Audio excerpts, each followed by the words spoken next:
সে অনেক দিন আগের কথা। ঠাকুরের দেহরক্ষার পর যখন তরুণ পরিব্রাজক রূপে তিনি ছুটে চলেছেন সারা দেশে, তখনই কোনো একটা সময়ে এসে কদিন আলোয়ারেও ছিলেন। সেই সময়ে দুবেলা পেট চলে ভিক্ষার অন্নে। যেদিন কিছুই জোটে না ভিক্ষায়, সেদিন সন্ন্যাসীর জঠরাগ্নির জ্বালা কমায় এলাকার আর এক ভিখারিনী বুড়িমা। পথের ধারে তার জরাজীর্ণ কুঁড়ে ঘর।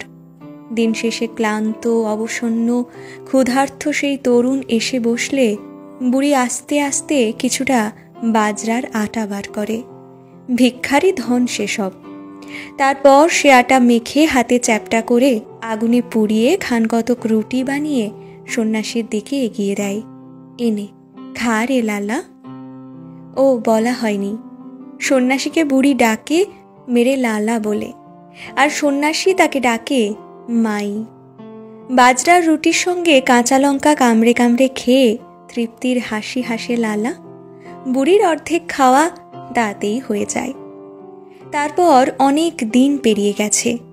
বুড়ি জানেও না যে দেশ পেরিয়ে মহাদেশ পেরিয়ে সমুদ্র পেরিয়ে তার লালা আজ স্বামী বিবেকানন্দ হয়ে আবার ফিরে এসেছেন আলোয়ারে।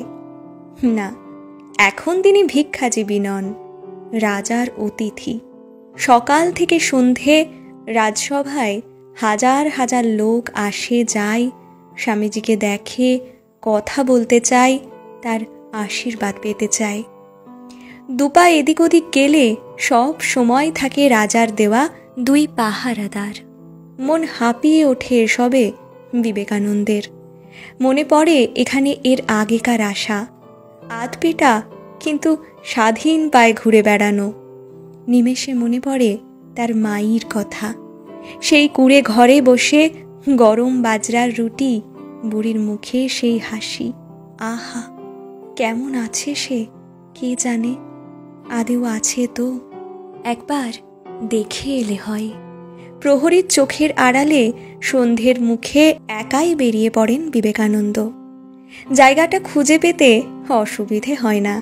এই বছরে আলোয়ার বদলায়নি তেমন একটা। ওই তো বুড়ির কুঁড়ে ঘর, যেন আরও কিছুটা জীর্ণ।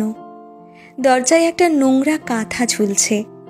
বাইরে থেকেই স্বামীজি হাঁক দিলেন, মাই, ও মাই। ভেতর থেকে কর্কশ স্বর আসে বুড়ির। উফ, বুড়ো মানুষ, দুটো কাজ সারছি, তাতেও শান্তি নেই। কে চেল্লা সেই সন্ধে করে? আরে বাইরে এসেই দেখো না কে। হেয়ালি সইতে পারে না বুড়ি, ঝাঁঝিয়ে ওঠে। উফ, কে আমার রাজপুত্তুর এলো রে, বেরিয়ে তাকে দেখতে হবে। কে রে বেটা তুই? আরে তোর লালা, মনে নেই মাই, তোর লালা এসেছে। হাড় চিরচিরে বুড়িমা উত্তেজনায় কাঁপতে কাঁপতে বেরিয়ে আসে। কই, সত্যি লালা, তুই ফিরে এসেছিস? কই, কাছে আয় দেখি, দেখতে পাই না তো চোখে ভালো। কাঁপা হাতে স্বামীজির গাল ছুঁয়ে অনেক কষ্টে নিজের চিবুক উঁচু করে তাকায় বুড়ি। সত্যি তো, আমার লালা। কোথায় গেছিলি, কোথায় চলে গেছিলি বাপ মাইকে ছেড়ে? সেসব অনেক গল্প রে মাই, হবেক্ষণ। দুটো খেতে দে তো আগে, বড্ড খিদে পেয়েছে।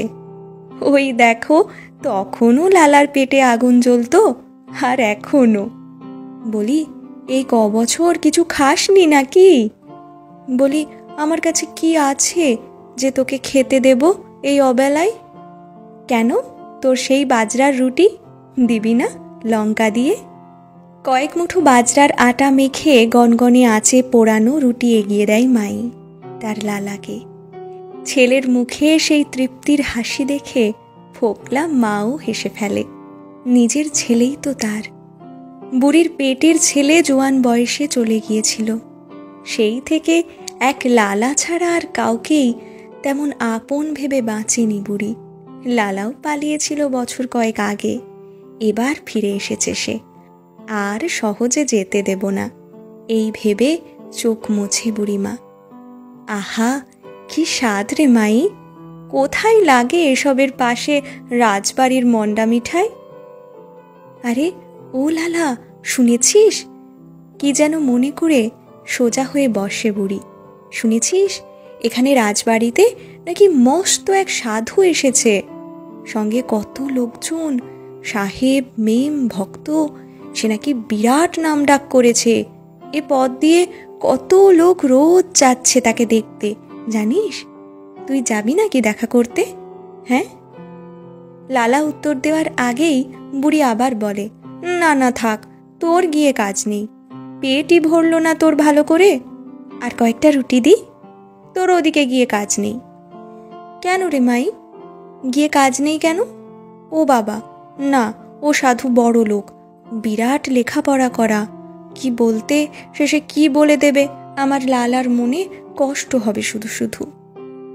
মুখে সাংঘাতিক এক দুষ্টুমির হাসি নিয়ে তার লালা ঝুঁকে পড়ে বুড়ির কাছে এসে বলে, এই মাই একটা মজা করবি? চল, তুই আমি দুজনেই গিয়ে ওই স্বামীজিকে দেখে আসি। চল চল, যাবি?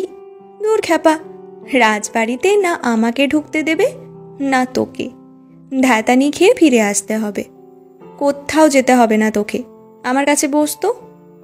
মাই শোন, যেন কিছুটা গাম্ভীর্যের ছলেই বিবেকানন্দ বললেন, বলছি সেই সাধু যদি আমি হই তবে? এক পল নীরব থেকে খিলখিলিয়ে হেসে ওঠে ফোকলা বুড়িমা। কথা শোনো আমার পাগলা ব্যাটার, তুই তুই হবি সেই সাধু?